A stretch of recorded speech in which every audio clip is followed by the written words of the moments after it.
हमें जीवन भर अच्छाई के रास्ते पर चलना चाहिए, लेकिन कभी कभी जब हमारे जीवन में कुछ ऐसी मुसीबत आ जाती है, तब हमारे मन में बुरे विचार आ जाता है और हम गलत रास्ता पकड़ लेते हैं और हमारे उसी के फैसले से हमारी सारी अच्छाई का कोई मोल नहीं रहता।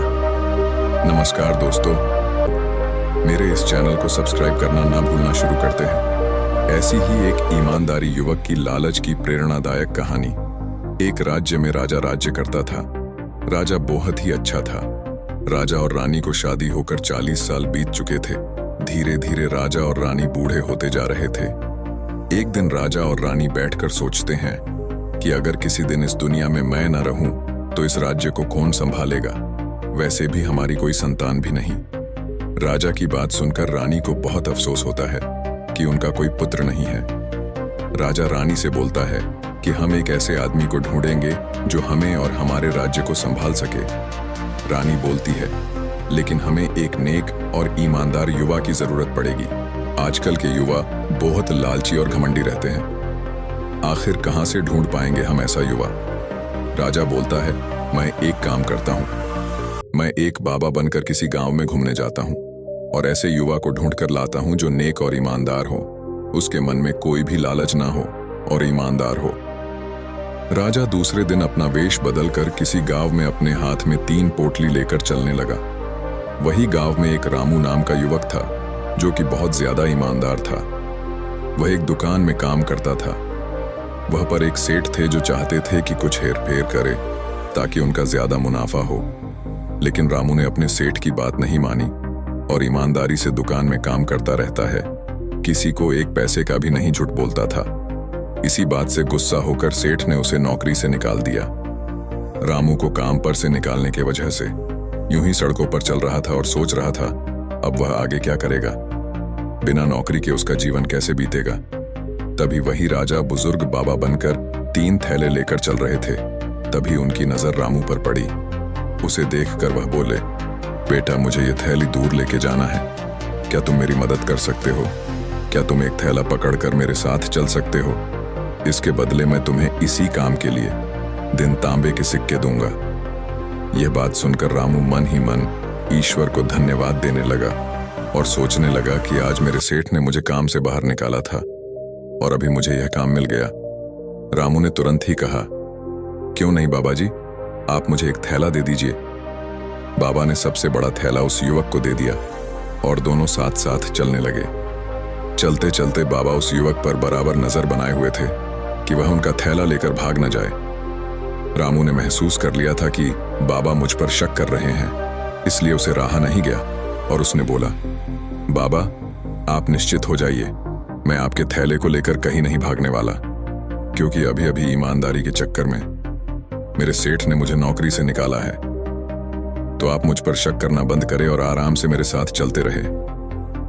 रामू की यह बात सुनकर बाबा को थोड़ी तसल्ली हुई। रास्ते में चलते चलते एक नदी आई जिसमें पार करके उन्हें जाना था।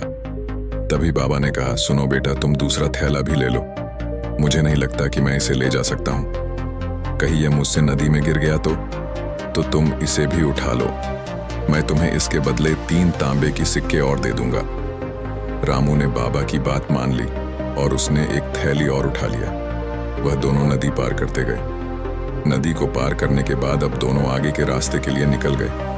रामू ने पूछा, बाबा ये दोनों थैलियां इतनी भारी हैं, इसमें आखिर क्या है? बाबा बोले, इस बड़े वाले थैले में तांबे के सिक्के हैं और छोटा थैला है, उसमें चांदी के सिक्के हैं। रामू बोला, अच्छा, लेकिन यह काफी भारी है, हम कब तक पहुंच पाएंगे? बाबा बोले, बेटा बस आखिरी एक पहाड़ पार करना है, बस हमें उसे पार करना है। अब पहाड़ भी आ चुका है। बाबा फिर बोले, बेटा अब मैं बहुत ज्यादा थक गया हूं, मुझे नहीं लगता कि मैं इस पोटली को लेकर जा सकता हूं, इसीलिए तुम यह तीसरी पोटली भी ले लो।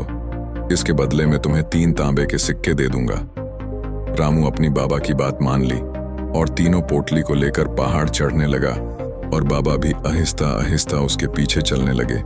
पहाड़ पर चढ़ते चढ़ते अचानक रामू सोचने लगा कि जरूर इस तीसरे थैले में सोने के सिक्के होंगे। वह काफी देर तक सोने के बारे में सोचता रहा और सोचते सोचते उसके मन में विचार आने लगे कि अब तो मैं पहाड़ पार कर चुका हूं और यह बाबा मेरा क्या कर लेगा। इससे बढ़िया है कि यह तीनों पोटली लेकर मैं भाग जाऊं। इससे मेरी पूरी जिंदगी बेहतर हो जाएगी। ईमानदारी से मुझे जीवन भर कुछ नहीं मिला, आज ईश्वर ने मुझे मौका दिया। ऐसा सोचकर रामू तीनों पोटली को लेकर भाग गया और भागते भागते अपने घर पर पहुंच गया। आते ही उसने सबसे पहले तीसरी पोटली खोली, जिसमें पत्थर ही पत्थर थे। फिर उसने उससे छोटा थैला खोला, उसमें भी पत्थर। फिर अंत में उसने तीसरा थैला भी खोल दिया और तीसरे थैलों में भी पत्थर निकले। ये देखकर अब रामू अचंभ रह गया और सोचने लगा, आखिर बाबा ने मुझे झूठ क्यों बोला। गुस्से में रामू ने थैला फेंक दिया। तभी छोटे वाले थैले के नीचे देखा, उसमें से एक चिट्ठी निकली। तुरंत रामू ने चिट्ठी उठाई और पढ़ने लगा।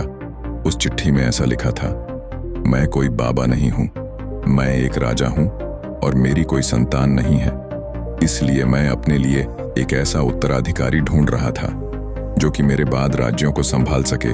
लेकिन यदि तुम इन तीनों थैलों को लेकर भाग चुके हो तो तुम मेरे उत्तराधिकारी बनने के लायक नहीं हो। मुझे अपने राज्य के लिए एक ईमानदार राजा की जरूरत है। चिट्ठी में लिखी बातें सुनकर वह युवक अफसोस करने लगा। वह सोचने लगा कि जीवन भर मैं ईमानदारी की जिंदगी झीली, लेकिन मेरी एक गलती के कारण मेरी ईमानदारी का कोई मोल ना रहा। युवक को बहुत अफसोस हुआ और उसने कसम खाई कि जीवन में कभी भी अपने मन में बेईमानी का कोई विचार नहीं आने देगा। इस कहानी से हमें यही शिक्षा मिलते हैं कि जब हमें कोई लालच सामने दिखाया जाता है तो हमारा मन कैसे बेईमान हो जाता है। इसलिए कभी लालच मत करो, क्योंकि सिर्फ एक बुराई आपकी सारी अच्छाई पर पानी फेर जाता है। तो दोस्तों, कैसी लगी कहानी? अगर सच में अच्छी लगी हो तो कमेंट बॉक्स में कमेंट करके जरूर बताएं।